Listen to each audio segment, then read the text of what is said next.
এই যে এই যে এই যে কি অত্যাচার করে। দেখে আসসালামু আলাইকুম বন্ধুরা, কেমন আছো তোমরা? আশা করি তোমরা সবাই অনেক ভালো আছো, সুস্থ আছো। আমরা অনেক ভালো আছি। চলে আসলাম আরও একটা নতুন ভিডিও নিয়ে। তো সকালে ঘুম থেকে উঠে তো দেখতেই পারলে তোমরা, বাবা মেয়ের এরকম দুষ্টুমি করে প্রত্যেকটা দিন। আমার মেয়ে কিন্তু সকাল 4:30-5টার দিকেই কিন্তু উঠে পড়ে। আমি অতটা সকালে উঠি না, বিছানার মধ্যেই শুয়ে থাকি, কিন্তু ও ঘুমোতেও দেয় না, ভীষণ দুষ্টুমি করে। তো এই যে আমরা মা মেয়ে উঠে পড়েছি আর ও কিন্তু শুয়ে আছে। তো এই দেখো, ও একটা কিতাব পেয়েছে, ওটা নিয়েই ছেঁড়ার চেষ্টা করছে। আর আমি কিন্তু বাসি ঘরটা প্রথমে ঝাড় দিয়ে নিচ্ছি। আর রাতের বেলা দেখো, আমি সারা দিন কিন্তু ঘর দর গুছিয়ে রাখি। রাত্রের বেলা একটু আলসেমি লাগে আমার, সারাদিন কাজ করার পরে না অতটা ভালো লাগে না। তো সেই জন্যে আর কি রাতেরবেলা কোনো কাজবাজ আমি করি না। আর রাত্রেবেলা বাচ্চারা কাগজ টাগজ ছিঁড়ে এদিকে ওদিকে একদম ছড়িয়ে ছিটিয়ে রাখে। আর সোনামাটা এত দুষ্টু হয়েছে না, আমি যা যা করব আমার সাথে সাথে ও কিন্তু সেটাই করার চেষ্টা করে।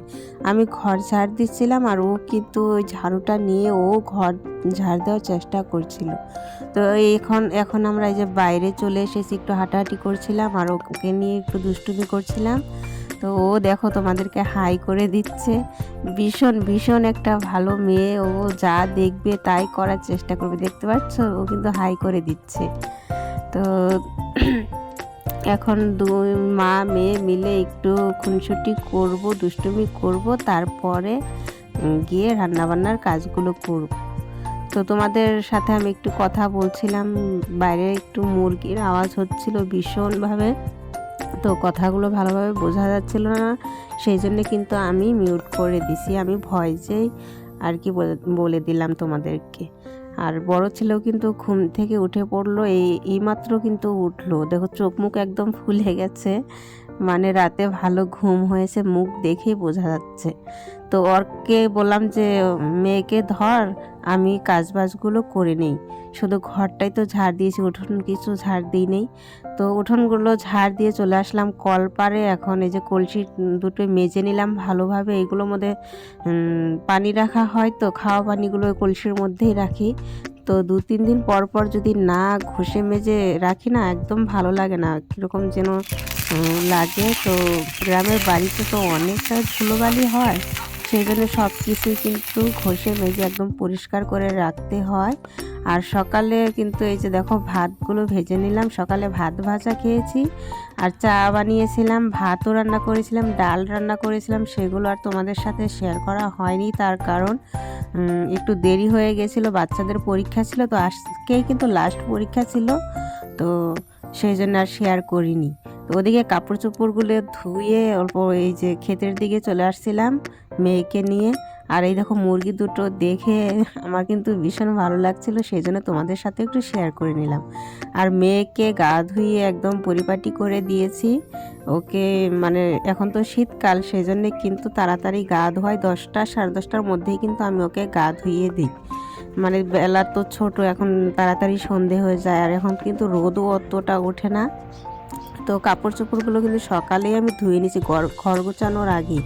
তার কারণ এখন তো রৌদ্র নাই বেশি, সেই জন্যে যদি একটু দেরিতে কাপড়গুলো ধুই তাহলে কিন্তু শুকোতে চায় না, সেই জন্য প্রথমে কাপড় চোপড়গুলোই ধুয়ে নিয়েছি। তো এখন ঘরটাও ভালোভাবে গুছিয়ে নিলাম। এখন ঝাড়টা দিয়ে নিয়ে তারপরে আমি কিন্তু ঘরটা মুছে নেব। তো গ্রামের বাড়িতে অনেক ধুলাবালি থাকে, তো ওইগুলো একটু পরিপাটি পরিষ্কার করেই রাখতে হয়। আমার একটু চাপ হয়ে যায়, তার কারণ 3টা বাচ্চা নিয়ে একটু পরিপাটি করে পরিষ্কার করে রাখা একটু কষ্ট হয়ে যায় আমার। কিন্তু কি করব, নোংরা দেখলে একদমই ভালো লাগে না। এখন এই যে ঘর দুয়ারগুলো একটু মুছে টুছে একদম পরিষ্কার পরিপাটি করে করার পর এসে আমার একটু শান্তি লাগবে। তো আমি জানি যে সব বাড়ির বউরাই কিন্তু এরকমই হয়, একটু নিজের সংসারটা ভালোভাবে পরিষ্কার পরিপাটি করে রাখারই চেষ্টা করে। তো সবার তো আর একই হয় না, যেহেতু আমাকে এই সংসারের সমস্ত কাজ একা হাতেই করতে হয়। আমার এরকম কেউ নেই যে আমাকে 1 গ্লাস পানি ভরে দেবে, তো এরকম কিন্তু কেউ নেই। তো তোমাদের সাথে কথা বলতে বলতে কিন্তু এই যে ঘর দুটো কিন্তু মোছা হয়ে গেল। এখন এই যে সামনের দিকটা একটু ঝাড় দিয়ে নিচ্ছি।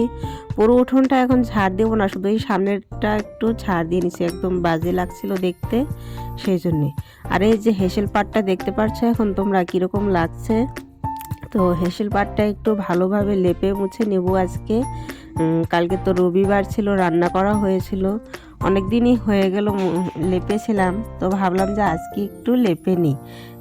হেসেল পাটটা লেপে তারপরে আমি উঠোনটা ঝাড় দেবো। আর ওই যে কলপারে দেখতে পারছো কতগুলো কাপড়, সকালে কিন্তু ধুয়েছি কাপড় চোপড়, তারপরে আবারও কতগুলো বের হলো। তো ওগুলো গা ধোয়ার সময় দেখি যদি সময় পাই তাহলে ধুয়ে দেবো, না হলে আজকে আর ধোবো না।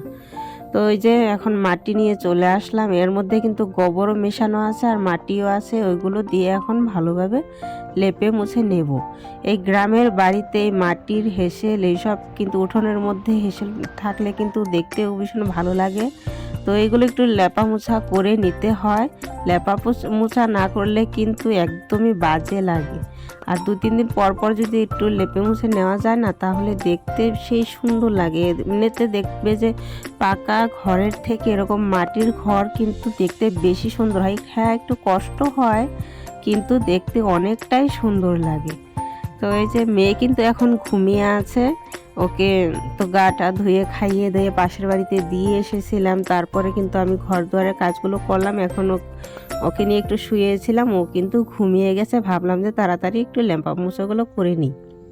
তো এই যে পুরো মনে তো হয় যে পুরো উঠোনটাই লেপে নেই, কিন্তু সময় বের করে একদমই করতে পারি না। আমি কিন্তু আগে কি করতাম, গোবর নিয়ে এসে গোবর মাটি দিয়ে একদম পুরো উঠোন ঝাঁটা দিয়ে মুছে নিতাম, কিন্তু এখন একদমই সময় হয় না আমার, আর মানে করে উঠতেই পারি না। এখন তো আরও শীতকাল, মনে হয় সকাল হতে হতে মনে হয় সন্ধে হয়ে যায়, এরকম হয়ে যায়। তো যাই হোক, তোমাদের সাথে কথা বলতে বলতে কিন্তু আমার এই যে লেপা মোছা সব হয়ে গেল। গামলার মাটিগুলো কিন্তু আমি রেখে দেবো, আরেকদিন লেপা যাবে। আর এই বালতি আর মগটা কলপারে রেখে দিয়ে আসবো, এগুলো মাজতে হবে, মাটি লেগে গেছে যেহেতু। এগুলো আমরা গাটা ধুই এই বালতির মধ্যে পানি নিয়ে। আর উঠোনটা এখন ঝাড় দিয়ে নিচ্ছি। আমাদের উঠোনটা কিন্তু অনেকটা বড়, তোমরা জানোই, ঝাড় দিতে দিতে একদম কোমর ব্যথা হয়ে যায়। তো এদিকে মেয়ে কিন্তু ঘুমোচ্ছে, এখন পর্যন্ত উঠেনি, কিন্তু আমার উঠোনটা অর্ধেক ঝাড় দেওয়া হতে না হতে ও কিন্তু উঠে পড়বে। আমি কিন্তু এই উঠোনটা দুবারে ঝাড় দিয়েছি। আর তোমরা হয়তো নাক ডাকার আওয়াজ পাবে, তার কারণ আমার হাজব্যান্ড ঘুমোচ্ছে, এতটা নাক ডাকে, ওকে বললে কিন্তু ও বিশ্বাস করে না। কিন্তু আজকে হয়তো ভিডিওতে যদি এইসব শব্দ আসে তাহলে হয়তো বুঝতে পারবে। এরকম করে যদি গাছ লাগানোর পর যদি এরকম অনিষ্ট হয় তাহলে কিন্তু অনেকটাই খারাপ লাগে। এই দেখো, আমি তোমাদেরকে এই যে গাছটা দেখার কথা বলছিলাম, তো এই দেখো গাছটা কিন্তু একেবারে মরে গেছে। এত কষ্ট করে এই জানলাটা দেওয়া হচ্ছিল, তো ও কিন্তু একদমই সময় পাচ্ছিল না, কত বলে বলে বলে বলে এই জানলাটা ওকে দিয়েছিলাম। তো আমিও সাথে কিন্তু কাজ করেছি এই জানলাটার। তো এরকম অনিষ্ট হলে কিন্তু একদম মনটা ভেঙে যায়, ভালো লাগে না। আর গ্রামের মধ্যে কিন্তু এরকম গাছ টাছ কিন্তু লাগানো হয় যাতে বাড়িতে শাকসবজি থাকে, যখন ইচ্ছে তখনই কিন্তু উঠিয়ে খাওয়া যায়। আর এই ফুল গাছগুলোও কিন্তু আমি লাগিয়েছিলাম, ফুল গাছগুলোও একদম ভীষণ ভালো হয়েছিল, অনেক অনেক ফুল হয়েছে। তো গাছটা না অনেকটা লম্বা হয়েছিল, তো জানলার সাথে একটু বেঁধে দিয়েছিলাম।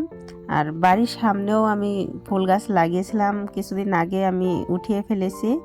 তো আরও 2 না 3টে গাছ আছে, ভীষণ ভালো ফুল হয়েছে এই যে।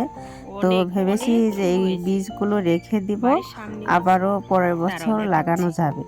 তো এই যে এটা কিন্তু আমাদের বাড়ির একদম গেটের সামনে, দেখতে ভীষণ ভালো লাগে। কেউ যদি বাড়িতে ঢোকে একদম বাড়ির সামনেই প্রথমে ফুল গাছটাই পড়ে। তো বন্ধুরা, এখন কিন্তু অনেক রাত হয়ে গেছে, অনেকক্ষণ পর তোমাদের সামনে আসলাম। ওই কাজ বাজ করে গাটা ধুয়ে একদমই ভালো লাগছিল না, সেই জন্য কিন্তু শুয়ে পড়েছিলাম। এখন রাত্রি কিন্তু 10টা বাজে। তো আমাদের রান্না বান্না খাওয়া দাওয়া হয়ে গেছে। আর এই যে ইনি বাড়ি আসলো, এখনই বাড়ি আসলো, এসে হাত মুখ ধুয়ে বসলো, ওকে আমি খেতে দিলাম। তো খাওয়া দাওয়া করে নিই। তো ভিডিওটা যদি ভালো লাগে তাহলে লাইক কমেন্ট সাবস্ক্রাইব করে দিয়ে আমার পাশে থেকো। কালকে আরও একটা নতুন ভিডিও নিয়ে তোমাদের মাঝে চলে আসবো।